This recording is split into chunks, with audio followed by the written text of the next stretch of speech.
Hello everyone and welcome back to my channel Falling Over Books. For today's video I'm doing my April wrap up. I read 30 books in the month of April, which was way better than March, so I'm really happy with that. And I also read a lot of physical books because I'm trying to get my TBR pile down, so I read a lot of physical books that I've had probably since like Christmas time. Anyways, since I have a lot of books to talk about, let's just get started. The first book I read in the month of April was Stars Over Castle Hill by Samantha Young, and this is the 6.6 in the On Dublin Street. It's a novella about Joss and Braden. This was released when the pre-order for the One Real Thing. This was released with that, and it's just about Joss and Braden and like an alternative ending / story to their story, if that makes sense. Anyways, I gave this 4 out of 5 stars. I really liked it. Then I read Reconstructing Amelia by Kimberly McCreight. This is a mystery thriller. Yeah, it's a really intense story and I really liked it. I gave it 4 out of 5 stars. It was so tragic and sad. I really liked it and my heart broke for the women in here, especially Kate and Amelia, and they had such a unique bond, and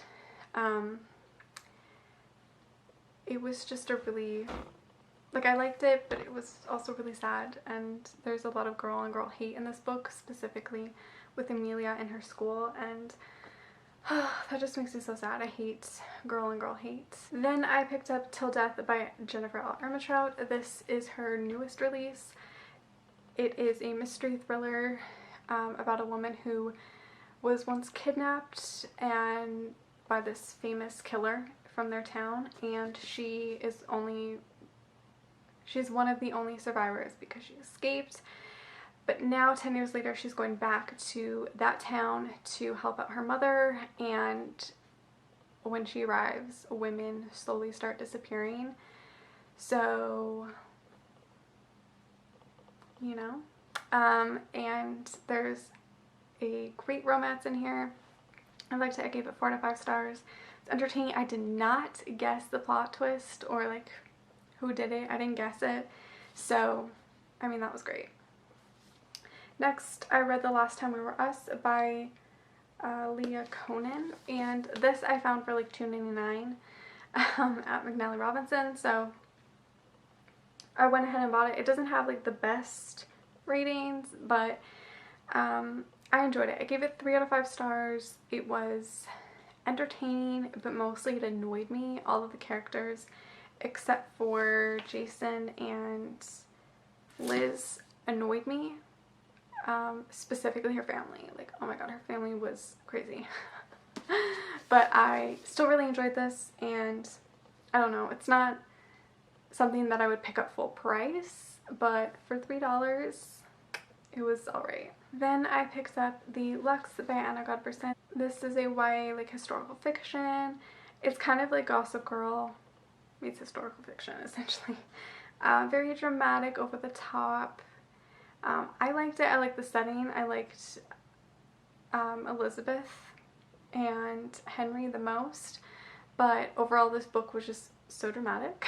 And I read spoilers on the other books in the series because I didn't know if I wanted to continue, and I definitely do not want to continue. I give this 3 stars because I was into it and I did appreciate how dramatic it was. And I liked it because of that, but there was just nothing that like made me want to continue on. Then I read Beautiful Broken Girls by Kim Savage. This is a YA mystery thriller, contemporary. It's more like mystery, not thriller. About 2 sisters who are found dead in a river, and one of the sisters left notes, sort of, for the one boy to figure out why they killed themselves, essentially. It is, trigger warning, like, it's not a light read. It's very dark, and it deals with abuse and self-harm. It's not a light read. It's not. Oh, maybe eating disorders I think are in here. And I give it 4 stars though. I don't really get strongly affected by certain books. Like if they're dark books, it doesn't really affect me. So I feel like maybe I liked it more than other people would. I thought it was going to be more of a romance, but it's definitely more about the sisters than anything. And I really like the way the book was written. It's very beautiful and not really lyrical, but it's just very beautiful, I guess, the writing. And I loved how it played it a little bit with religion in here as well, with saints and stuff. I thought that was cool and different aspect. But yes, I really liked it. I know a lot of people don't. I think this book has like, yeah, it has literally 2-star rating on Goodreads, 2.97. So it's not for everyone, but I really did like it. Then the only book that I bought this month was Saga Volume 7. This I gave 4 stars. I liked it. It was entertaining. I think I'm going to take a break from reading this series though, because I just feel like I'm kind of bored a little bit with it. So I think I'm going to wait till a couple issues come out before I keep reading it. But I liked it. Next, I read Salt and Storm by Kendall Culper, and this I found for like $5.99 at Indigo. So I was like, why not? This is about witches. It's young adult, like historical fiction, fantasy. I liked it. It was 3 stars. I liked the way that the story, like what it was about and how it's about these witches that are surrounded on an island. And I like the way that they the way that they receive their magical powers. I thought that was a really interesting aspect. I thought it was cool, but ultimately this book just didn't hold it for me. I don't know. I liked it, but I don't know. I gave it 3 stars. Then I read Definitions of Undefinable Things by Whitney Taylor. This I received as an ARC from Goodreads. I won a Goodreads giveaway. So yes, this is a young adult contemporary about 2 teens who suffer depression. I felt like this book did mental illness well, but every person's mental illnesses are different, so some people may think this was horribly done, but I think it was it didn't offend me. It didn't, like, I thought it was fine. I liked it. I enjoyed the characters, but I have trouble relating or liking characters who mask their emotions or their feelings with humor. I don't know. I'm a person that's like, I need to be like real. I can't be like, oh, let's laugh at like how I want to hide my emotions. Like I don't like those kinds of characters. And I feel like there's a little bit of that in here. And it's not done in a bad way. It's just, I don't like those kinds of characters. So, I don't know. But I gave it 3 stars. Then I read Mr. Moneybags by Penelope Ward and V. Keeland. This I gave 4 out of 5 stars. I really liked it. It kind of went in a really weird turn at one point, but I still liked the book. Then I read Jaded and Tied by Penelope Ward, and this was at the end of Mr. Moneybags. It's like a story kind of relating, I guess. And this I gave 4 out of 5 stars. I really liked it. It was entertaining. Then I read Blush for Me by Kristen Proby. This is the 3rd book in the Fusion series. I gave this 4 out of 5 stars. I really liked it. I thought it was really well done. Twist by Kylie Scott. This is the 2nd book in the Dive Bar series. This I gave 3 stars. It was alright. Then I read Me and Me by Alice Coopers. I received this as an ARC from HCC Frenzy, and this I gave 3 out of 5 stars. I will link my review down below because I made a video review, and I liked it. I just wasn't obsessed with it, nor do I hate it. I like it. It was alright. It was an enjoyable, entertaining read. Then another book I received for an arc was Pipe Dreams by Serena Bowen. This is the third book in the Brooklyn Bruisers trilogy.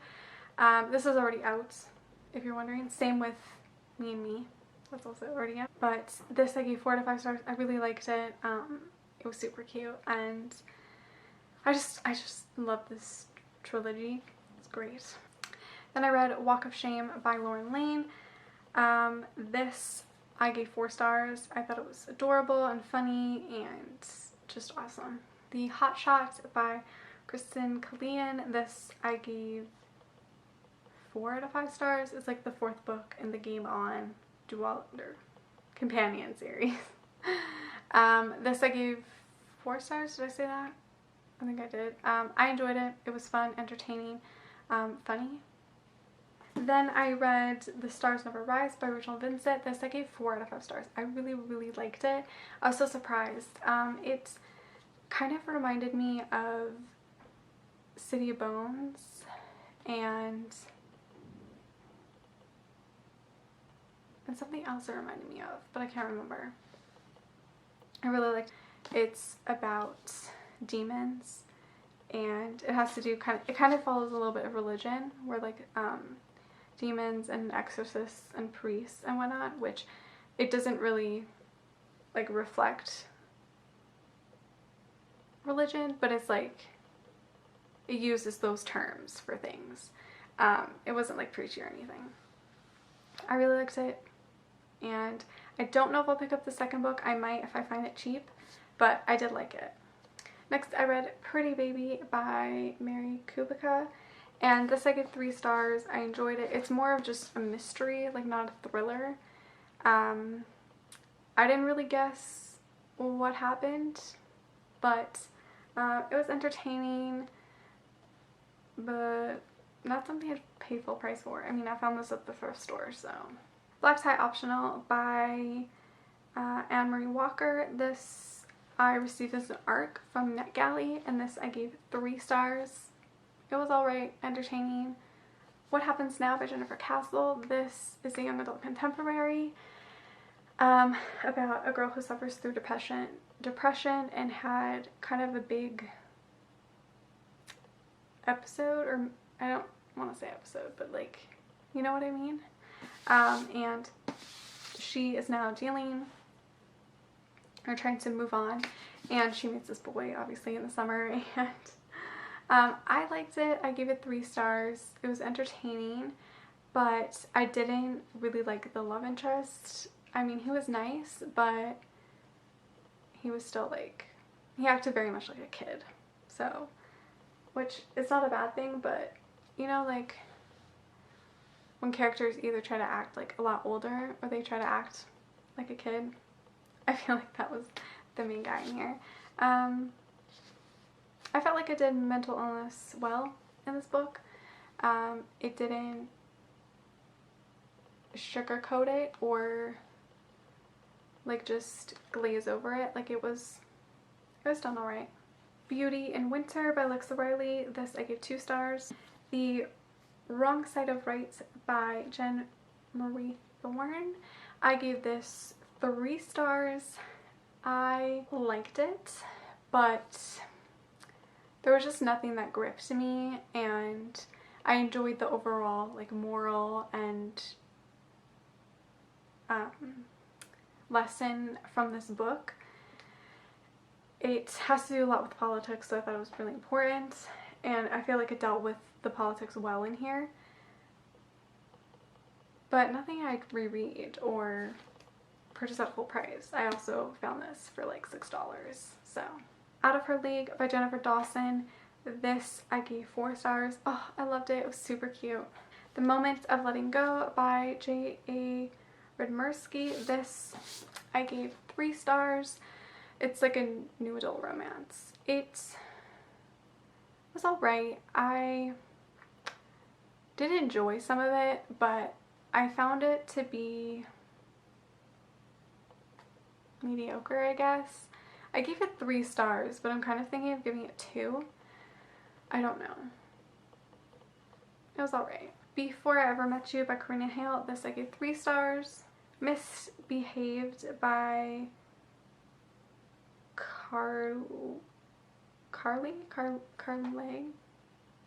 Rose. I'm not really sure how to say her name. This I gave 2 stars. Didn't really like it. Under a Painted Sky by Stacey Lee. This I gave 2 stars. I just wasn't really a fan. I appreciate like I appreciate the story and like the diversity and whatnot, but the overall like storyline I just wasn't into. I mean, it was about these girls who disguise themselves as men to be able to travel to California. And I mean, I'm not really a fan of like books that travel, you know, or like that, or like historical fiction that travel through like, and that was a book I also found for $6, so I didn't really know what it was about going into it. Next book I read was Dark Matter by Blake Crouch. This I gave 5 out of 5 stars, you guys. I loved it. It's been a really long time since I've read a book that I couldn't wait to finish. Like, I was just like so excited to read this. I couldn't put it down. I feel like it's been forever since I've had a book like that to read. And this also reminded me a lot of the TV show Fringe. I love that TV show, and this reminded me a lot of it, and maybe that's why I love it a little bit more than everybody else, because I see similarities, and then I see like, I don't know, I just really liked it, and it was so good, so good. And the last book I read in the month of April was Mr. Romance by Lisa Raven. This I gave 3 out of 5 stars. Sorry, this wrap up was so long. I know I kind of started giving synopses for the books, and then I kind of stopped because this video is just going to be super long if I describe every single book. I had a really great reading month, and I'm sorry there's no book haul up for April, but there will be a haul for May because I already bought a few books that are supposed to arrive soon, so that's exciting. And yes, that is it. Let me know how many books you read in the month of April. Which one was your favorite book that you read last month? I hope you guys enjoyed this video. Make sure to give it a like, subscribe, follow me on all my other social media, and I will see you guys in my next one. Bye!